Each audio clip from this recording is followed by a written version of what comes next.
출애굽기 14장 10절로 14절 말씀. 바로가 가까이 올 때에 이스라엘 자손이 눈을 들어본즉 애굽 사람들이 자기들 뒤에 이른지라.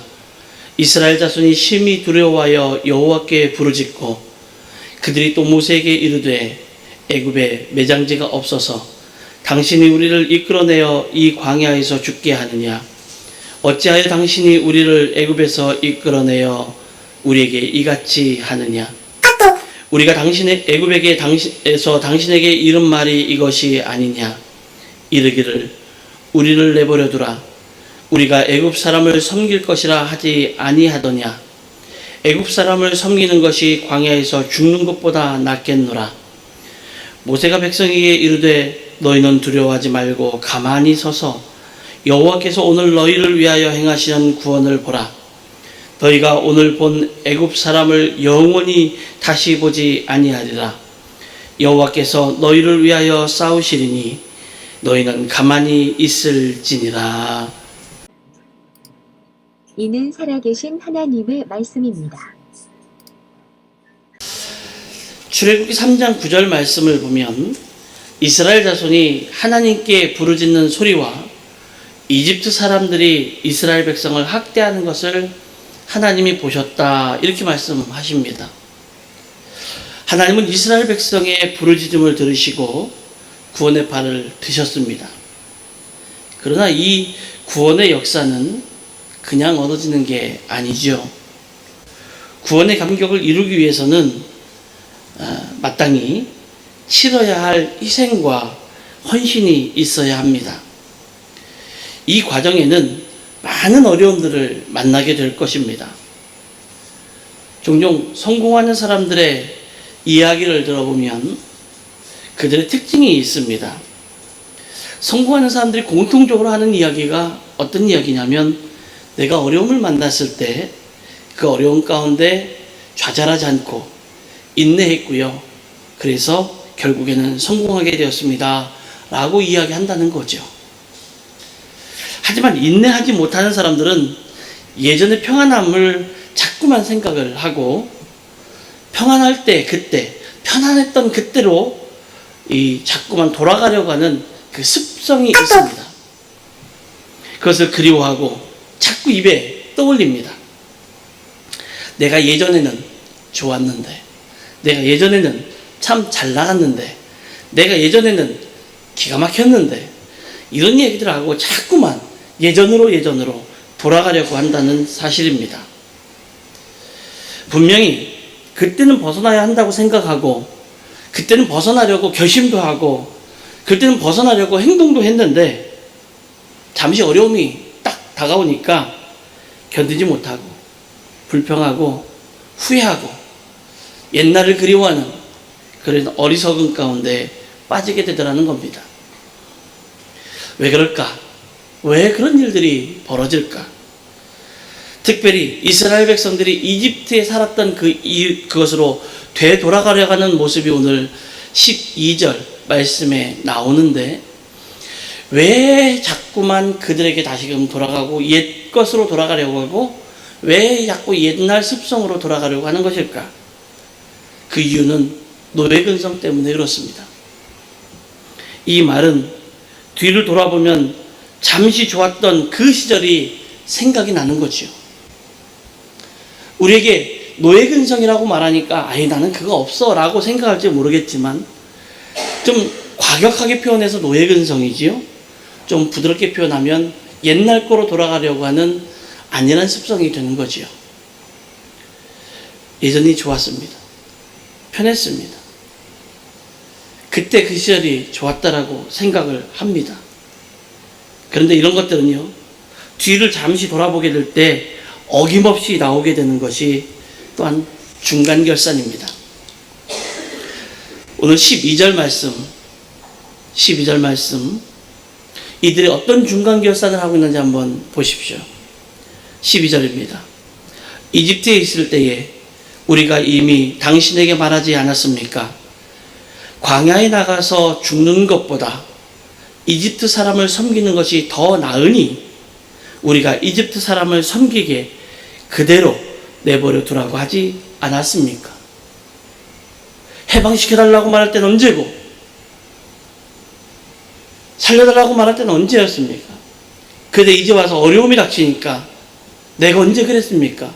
내가 언제 그렇게 탈출시켜달라고 그랬고, 내가 언제 이곳에서 떠나게 해달라고 그랬습니까?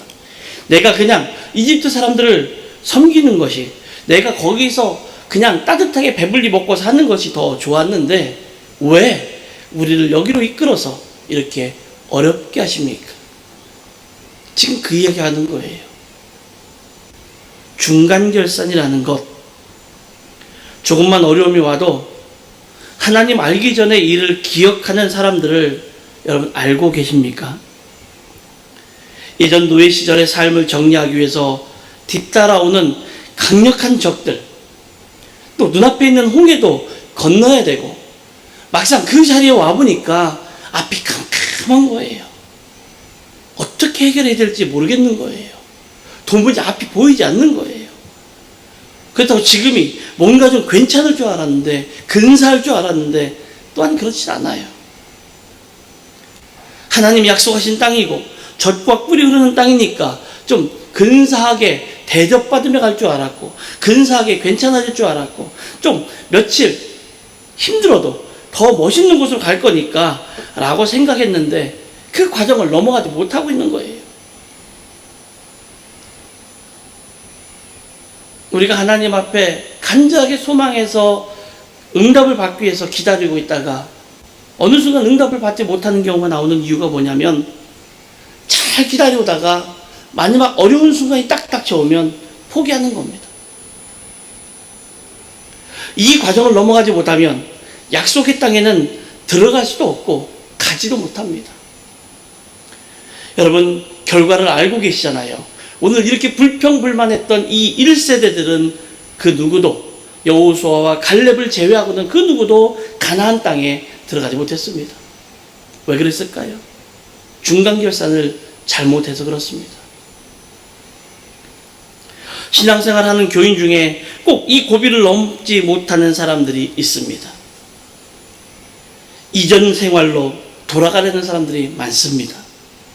교회가 조금만 어려워지면, 교회가 조금만 힘들어지면 하나님께 불평불만을 사정없이 쏟아내는 사람들이 많이 있습니다.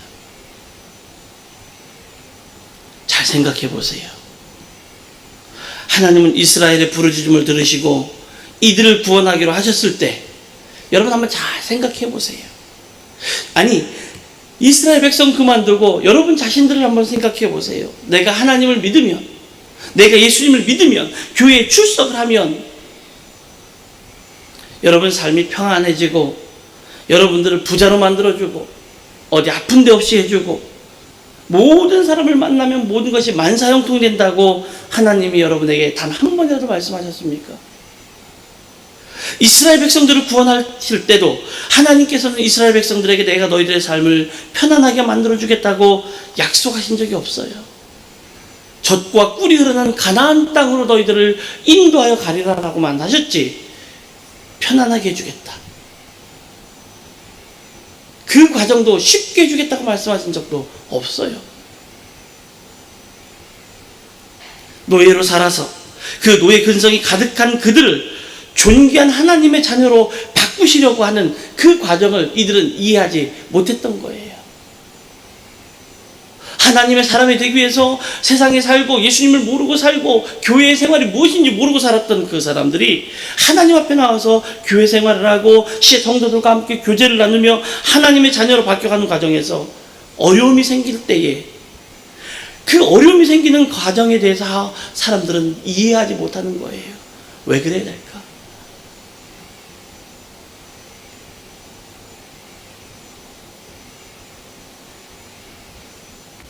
하나님은 존귀한 하나님의 자녀로 바꾸시기 위해서 하나님의 광야 훈련 시간을 선택하셨던 거였어요. 그래야만 그들 가운데 있는 노예 근성이 다 없어질 테니까, 없어지지 않더라도 최소화가 될 테니까. 왜 우리의 신앙생활이 이렇게 굴곡이 있습니까? 옛날 것이 자꾸만 생각나고 옛날 것을 자꾸만 하려고 하니까 하나님 앞에 와서도 세상 것을 자꾸만 하려고 하니까 하나님이 그것을 빼내시기 위해서 굴곡지게 만드시는 건데 이해를 못하는 거예요. 그런데 이 훈련이 너무 어려워서 깊이 묻혀있던 노예 근성이 나오기 시작하면 반드시 중간 결산을 하려고 합니다. 그런 자들의 특징이 뭔지 아십니까? 하나님의 은혜를 잃어버린 자입니다. 종종 신앙생활 하는 사람들을 쳐다보면서 저 사람 변했네, 조금만 더 변했으면 좋겠네 라고 말하는 경우가 있어요. 그러면 하나님의 은혜로 저만큼이라고 말하는데 잘못된 말이에요. 하나님의 은혜가 그에게 임하면요 완전히 바뀝니다. 요만큼 바뀌지 않아요. 전체가 바뀌는 거예요. 요만큼 바뀐 거는 지 생각으로 바뀐 거예요. 하나님의 은혜를 잃어버린 자는요 옛날 노예 근성이 또다시 생겨나는 거예요. 그래서 내 거, 내 경험, 내 생각, 내 지식이 자꾸만 나오게 되는 거예요. 10절 말씀을 좀 보세요. 이스라엘 자손이 고개를 들고 보니 이집트 사람들이 그들을 추격하여 오고 있었다. 이스라엘 자손은 크게 두려워하며 주님께 부르짖었다. 이집트에서 해방이 되어서 너무나도 감격스럽고 벅차고 신나는 마음으로 나왔을 거예요. 가나안이다. 이제는 하나님께서 만들어주신 가나안을 향해서 우리가 간다. 가나안을 향해서 쭉 가는데 어라? 이 길이 아닌데? 그러다가 만난 것이 홍해입니다. 그 홍해 앞에서 현재의 어려움을 생각해요. 앞으로 가자니 홍해고 뒤를 돌아보자니 바로의 군대가 쫓아오고 있는 거예요. 너무너무 어려워요. 너무너무 힘들어요. 지금 현재 상황이 너무 힘들어요. 여러분, 그런데 왜 이들은 모든 것을 하나님의 관점으로 생각하지 못했을까요? 10절 끝부분에 보니까 주님께 부르짖었다. 하나님께 부르짖었는데 왜 하나님의 관점과 하나님의 생각으로 그 생각들을 바꾸지 못했을까요? 여러분도 자신의 관점 때문에, 여러분의 생각 때문에 하나님의 은혜를 잃어버리고 있지는 않으십니까? 여러분의 불평, 여러분의 원망, 삶을 중간 결산하고 싶은 욕망이 속에서 싹 터오르고 있지는 않습니까? 내가 아직 미래를 바라보지 못한다 할지라도 과거의 삶을 돌아보고 과거의 은혜를 생각해 보시고 광야로 나오기 전에 10가지 재앙으로 이집트를 떨게 하고 바로의 무릎을 꿇게 했던 하나님의 그 위대하심만 생각해 봐도 이 과정이 앞으로 어떻게 될 거라는 거에 대해서는 믿을 수 있을 텐데 믿어지질 않는 거예요. 그거는 다 옛날에 지나간 일 같은 거예요. 벌써 우리 교회가 26년이 됐습니다. 26년 전에 우리 교회가 좋은 과정 가운데 잘 만들어져서 세워져서 지금 하나님의 은혜로 이 자리까지 왔는데 그때 이런 생각이 안 나시죠? 그냥 좋았던 거 그런 것만 자꾸 생각이 나시는데 왜 그렇게 좋았는지는 생각이 안 나시나요? 우린 그런 생각을 해봐야 되지 않을까요? 거기서 하나님의 위대하심을, 하나님의 은혜를 찾아야 되지 않겠습니까? 어쩌면 우리는 과거의 치욕스러움과 하나님의 은혜를 보았다면 하나님의 은혜가 아니고서는 이 자리에 있을 수 없다는 것을 안다면 불평보다는 하나님의 은혜를 생각하고 그분 앞에 무릎을 꿇는 것이 당연한 겁니다. 아무리 힘이 들어도 하나님께서 여러분을 인도하시고 하나님의 손길이 함께하고 있음을 인정하는 순간, 그 순간이 되어야 되는 겁니다. 하나님의 은혜를 생각하고 여러분의 눈을 높이 들게 되면 결코 지금 이 순간이 중간 결산할 수 없다고 인정하게 되는 거예요. 여기서 포기할 수 없다. 여기서 포기할 수 없다. 인정할 수 있는 거예요. 여러분, 우리가 중간 결산할 수 없는 이유가 있습니다. 불평하고 인생을 후회하는 이스라엘 백성들이 하나님의 백성이 되고자 이집트를 떠났습니다. 떠나서 얼마가 되지 않아서 후회가 생겨나고 실패했다고 생각하는 노예근성을 가진 그 사람들에게 모세가 하는 말이 있습니다. 14절 말씀을 우리 함께 한 목소리로 읽어보겠습니다. 14절 시작. 여호와께서 너희를 위하여 싸우시리니 너희는 가만히 있을지어다. 아멘. 하나님께서 싸우시겠답니다. 누구를 위해서요? 너희를 위해서, 나를 위해서 싸우시겠대요. 그러니 너는 가만히 있으랍니다. 가만히 있으라는 얘기가 아무것도 하지 말라는 얘기가 아니라 내 자리를 지키라는 얘기예요. 조금만 문제가 생기면 삐쭉빼쭉하는 그런 모습이 사라지면 좋겠다는 거예요. 하나님이 너희를 위해서 싸우시겠다는데 과거만 바라보지 말고 눈을 들어서 여호와 하나님을 바라보십시오. 그러므로 이 순간은 여러분의 환경이 바뀌어야 할 그때가 아니에요. 이 환경이 바뀌는 때가 아니라 우리의 생각이 바뀌어야 될 때입니다. 우리가 노예 근성도 버리고 중간 결산도 하지 말아야 하는 이유는 하나님은 하나님을 불평하고 있는 자들 위해서도 기꺼이 싸우고 계시다라는 사실이에요. 하나님의 사랑은 끝나지 않았습니다. 지금보다 우리를 더 나은 곳으로 인도해 주시기를 하나님은 원하고 계십니다. 그러므로 여러분의 인생은 끝나지 않았습니다. 요즘에는 누가 먼저 갈지 모르는 시대입니다. 그러니 함부로 단정하면 안 됩니다. 나이가 많고 적고 내 몸이 건강하고 건강하지 않고 그런 거에 대해서 연연할 필요도 없습니다. 왜냐하면 아직 하나님이 여러분을 붙잡고 계시다면 아직도 할 일이 남아있다는 거예요. 그 누구도 하나님의 사랑에서 우리를 끊을 자가 없어요.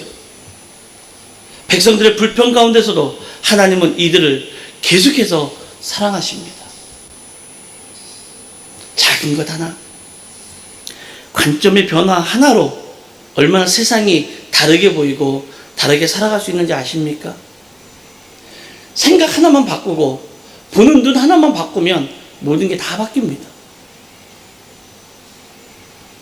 여러분을 향한 하나님의 사랑의 눈으로 절대로 포기할 수 없는 여러분의 삶을 바라보시면 내 생각, 내 과거, 내 경험, 내 경력, 내 지식이 아니라 여러분을 사랑하는 하나님의 눈으로 여러분을 보십시오.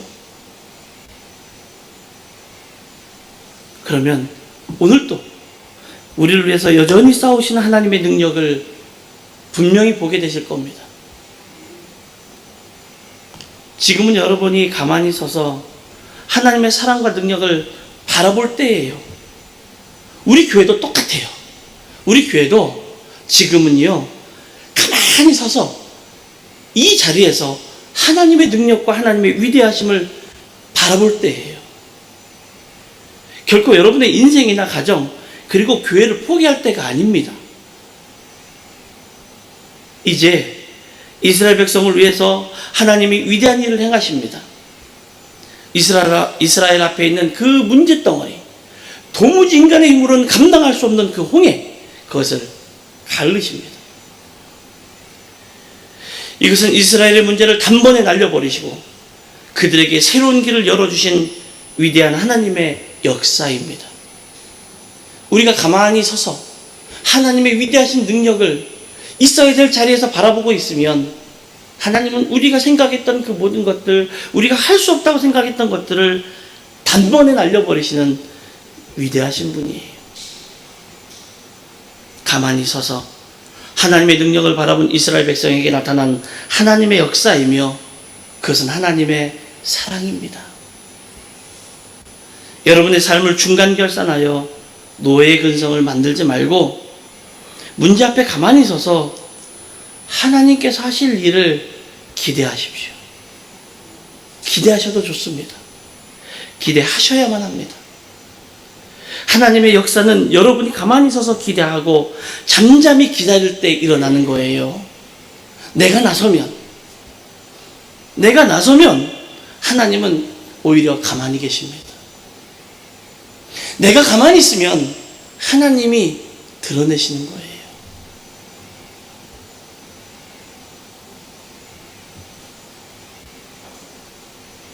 환경을 바라보지 마십시오. 여호와 하나님께서 오늘날 너희를 위하여 행하시는 구원을 보는 시간들, 그 시간을 보시면 됩니다. 하나님께서 우리를 위해서 대신 싸워주시고 일하시겠다는 말씀이에요. 우리가 해야 할 일은 가만히 서 있는 거예요. 그 자리를 지키는 거예요. 그리고 하나님의 위대한 역사가 나타나는 것을 바라보는 거예요. 가만히 서서 하나님을 바라보는 것, 그것을 하나님을 경배하는 것이라고 말하는 거예요. 하나님을 바라보고 가만히 서서 하나님을 바라보고 하나님을 경배하는 것을 하나님께 예배하는 것이라고 말하는 거예요.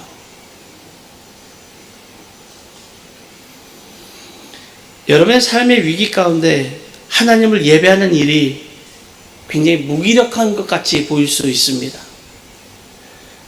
주일 이 귀한 시간에 이 자리에 와서 11시부터 1시간 동안 딱딱한 의자에 앉아서 이 더운 날 여기까지 와서 앉아있는 게 예수님을 알지 못하고 교회 다니지 않는 사람들에게는 참 미련한 짓 같아요.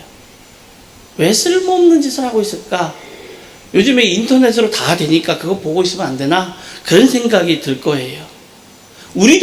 우리 자신들도 그럴 수 있어요. 이렇게 예배하는 시간이 가장 무기력한 시간인 것 같아요. 와봤자 피곤해서 졸리기만 하고, 와봤자 딴 생각이 들고, 갑자기 집에 누가 왔나 싶어서 급한 일이 생기지 않았나, 그런 생각이 들 수 있어요. 여러분, 그렇지 않아요. 그렇게 보이는 그 시간, 우리는 그렇게 보일지라도 하나님을 예배하고 하나님을 경배하는 이 시간은 사실은 가장 강력한 무기예요. 예배는 나의 관점에서 하나님의 관점으로 모든 게 옮겨가는 거고, 모든 것이 바뀌는 거예요. 그래서 예배에서는 내 생각과 내 주장이 드러나면 안 돼요. 하나님은 바로 여러분이 서 계신 그곳에서 놀라운 일을 행하게 되실 겁니다. 여러분을 뒤쫓고 있어서 도저히 감당하기 어려운 것들, 여러분만 아시는 것들 있죠? 이스라엘 백성들에게는 바로 뒤까지 따라온 강력한 이집트의 군사들이었을 것이고, 그들에게서 구원하시겠다는 하나님의 말씀을 들을 수 있었던 거예요. 13절 말씀, 너희가 오늘 본 애굽 사람을 영원히 다시 보지 아니하리라. 얼마나 멋진 표현입니까? 완전한 승리를 약속하는 거 아닙니까? 여러분 뒤를 따라오고 있던 어마어마무시한 그 문제들, 여러분이 감당할 수 없었던 일들, 그 모든 것들을 하나님께서는 너희가 오늘 본 그것을 영원히 보지 않게 해주겠다고 약속하셨어요. 사탄이 제일 겁내는 게 뭘까요? 사탄이 제일 겁내는 거. 너무 우리 영역이 아닙니까? 그러면 나를 속이고 싶은 사람들, 예배를 방해하고 싶은 사람들, 내 주장을 강력하게 하고 싶은 사람들, 그 사람들이 가장 겁내는 게 뭘까요? 결국 사탄이 가장 겁내는 것은 어떤 모양이나 어떤 계략보다 하나님이 더 크다는 것을, 성도가 발견하는 것을 제일 겁내합니다. 여러분 교회에 와서요, 사탄은 옛날에는 사탄이 여러분들에게 예수님을 믿을 때 문제를 많이 일으켰지만, 요즘엔 사탄은요, 이 사탄도 꾀가 생겼는지 사탄은 여러분들을 험악하게 다루지 않습니다. 교회도 오게 하고요, 기도도 하게 하고요, 찬송도 하게 하고요. 말씀도 읽고 공부하고 다 하게 합니다. 설교도 듣게 하고 예배에도 참석 다 하게 해요. 근데 한 가지를 빠지게 합니다. 뭐? 예수 그리스도를 빠지게 합니다. 하나님의 위대하심과 예수님을 알게 되면 성도들이 사탄에게서 멀어지기 때문에 제일 싫은 거예요. 와, 이 교회는 찬양을 잘하네? 예수님이 없으면 소용없어요. 와, 이 교회는 성경을 잘하네? 예수님이 없으면 일반 공부하고 똑같은 것 뿐이에요. 이 교회는 예배를 멋있게 드리네? 예수님이 없으면 그 예배는 쇼에 불과한 거예요. 그래서 사탄은 여러분이 예배에 나오는 것을 방해하고 잠잠히 하나님 앞에서 기도하는 것들을 방해하고 교회가 싸우고 갈라지고 성도의 가정이 잘 되는 것들을 방해하는 거예요.